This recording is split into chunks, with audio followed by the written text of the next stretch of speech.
आपको जैसे मैं देख रहा हूँ, बिहार की एक अमूमन छवि जो बिहार से बाहर, चाहे वो दिल्ली हो या देश के किसी हिस्से से अगर आप देखिए तो एक दूसरी छवि। आप एकदम बिल्कुल जो नए ज़माने के का जो कोई युवा हो सकता है, आप जीन्स पहनते हैं, कुर्ता उसके ऊपर पहनते हैं, हाथ में इतनी धागे, और आपकी भाषा भी बहुत संयत है। भाषा ही नहीं संयत है बल्कि बॉडी लैंग्वेज से जो कुछ भी आप कहते हैं वो थोड़ा थोड़ा दिल्ली बैठ के या बाहर में बैठ के कहेगा अनलाइक बिहारी लगता है। उसके बावजूद आप देखते जो यहाँ की सभाएं होती हैं, उन सभाओं में भी हमने देखा कि आपके माँ के प्रति गलत शब्द का इस्तेमाल किया गया। आपको कैसा लगता है? क्या आपने कभी तेजस्वी यादव से, आपके तो वो मित्र जैसे रहे होंगे, भाई जैसे रहे होंगे, कभी बात हुई कि ये क्या कर रहे हो यार?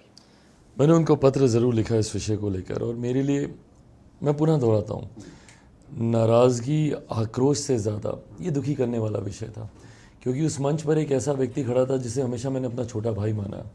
तेजस्वी वहाँ पे मौजूद थे, उनके सामने मेरे परिवार को इस तरीके से गाली दी गई। पहली बात तो मैं सभ्य समाज में गाली गलौज जैसी भाषा का कहीं कोई स्थान नहीं है। मैं मानता हूँ आप मर्यादित शब्दों में कड़े से कड़ा विरोध आप दर्ज करा सकते हैं।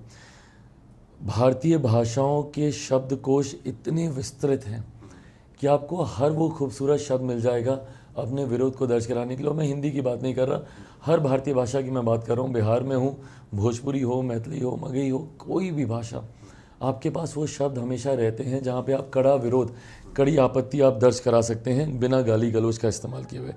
ऐसे में दुख मुझे इस बात का था कि जिस तरीके से उनके सामने इस तरीके की भाषा का इस्तेमाल किया गया और वो खामोश रहे, और बाद में जिस तरीके से उन्होंने लीपापोती की कि ऐसी बातों को तूल नहीं देना चाहिए। मैंने सुना नहीं, सिंपल सी एक लाइन थी कि ऐसी बातों को कतई बर्दाश्त नहीं किया जाएगा और इस पर कड़ी कार्रवाई होगी।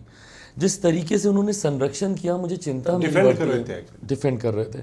मेरी चिंता इस बात को बढ़ती है कि वो एक ऐसी मानसिकता को डिफेंड कर रहे हैं जिस मानसिकता ने तेजस्वी के सामने चिराग पासवान के परिवार को गाली दी। सोचिए वो मानसिकता उस गांव में जब वो जाएगा तो वहाँ की महिलाओं के साथ वो कैसा बर्ताव करेगा।